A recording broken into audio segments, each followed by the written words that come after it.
অবৈধভাবে বাংলায় এসে মাদ্রাসা শিক্ষকের চাকরি, 4 বছর ধরে মিলছে ইমাম ভাতা, ফাঁস করল বিএসএফ। বিগত কয়েক মাস ধরে রাজ্য জুড়ে অনুপ্রবেশকারী বাংলাদেশিদের সংখ্যা যেন ক্রমেই বেড়ে চলেছে।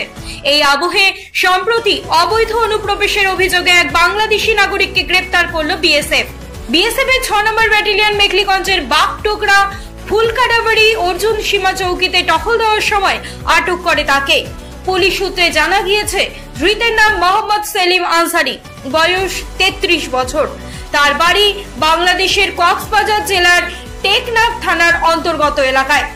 পুলিশের জেরায় তিনি স্বীকার করেছেন যে 4 বছর আগে মাকে সঙ্গে নিয়ে অবৈধভাবে ভারতে প্রবেশ করেন।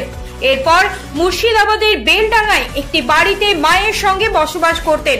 সেখানকার একটি সেলাইয়ের দোকানে দর্জি হিসেবেও কাজ করতেন তিনি। পরে স্থানীয় এক মাদ্রাসায় পড়াশুনো করে তিনি মকরামপুর দক্ষিণপাড়া মসজিদের ইমাম হিসেবে নিযুক্ত হন। এরপর সেখানকার একটি স্থানীয় মাদ্রাসায় শিক্ষকতাও শুরু করেছিলেন মোহাম্মদ সেলিম আনসারি নামের ধৃত ব্যক্তি।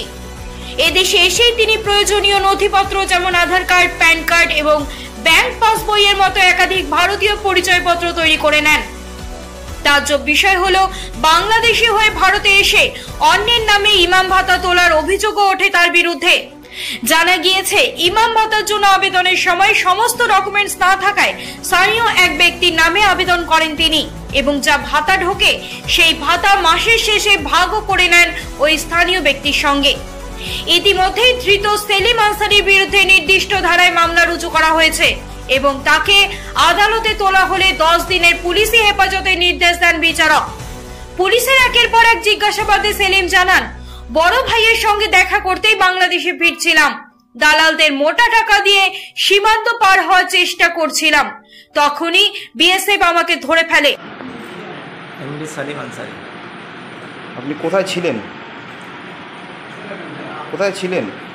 মকরমপুর, বেলডাঙ্গা, মুর্শিদাবাদে ছিলাম। ওখানে কি করতেন? ওখানে মসজিদের ইমাম এবং মাদ্রাসায় শিক্ষক। মসজিদ ইমাম ছিলেন আপনি? কোন মসজিদে? মকরমপুর দক্ষিণপাড়া জামে মসজিদে।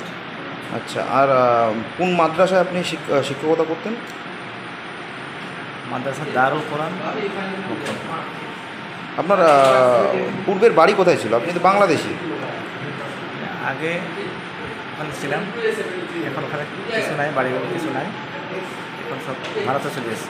কীভাবে ভারতে এসেছেন বাংলাদেশ থেকে? বাইরে এসেছিলাম, আসার পরে বর্তমানে বিহার যায়। বিহারের কোন দিক দিয়ে গিয়েছিলেন? শিলিগুড়ি হয়ে, কলকাতা হয়ে, পাটনা হয়ে, বিহার পাটগ্রাম হয়ে ঢুকেছিলেন ভারতে। আপনি বাড়িতে কেন যাচ্ছেন এখন? বাংলাদেশ যাওয়ার আমার ভাই বোনেদের আছে, একটু দেখার জন্য যাচ্ছে, অনেকদিন যাইনি সেই উদ্দেশ্যে। বাংলাদেশে কে কে আছে? মানে বড় ভাই আছে, 2 বোন আছে, 2 বোন আছে, তাদের বিয়ে হয়ে গেছে, শ্বশুর বাড়ি আছে। আচ্ছা, 2 ছেলে মেয়ে আছে। আচ্ছা, ভারতে এসে আপনি বেশ কিছু নথিপত্র তৈরি করেছেন। হ্যাঁ। কি আছে আপনার? আমার Aadhaar card, PAN card, ration card, voter কার্ডে অ্যাপ্লাই করছে, এখনও বাড়ি নেই, জমি কিনা করেছে। মুর্শিদাবাদে কে আছে এখন? আমার মা আছে, আমার বুড়া মা আছে, আর কেউ নেই। কি নাম বলেন আপনার? সেলিম আনসারি।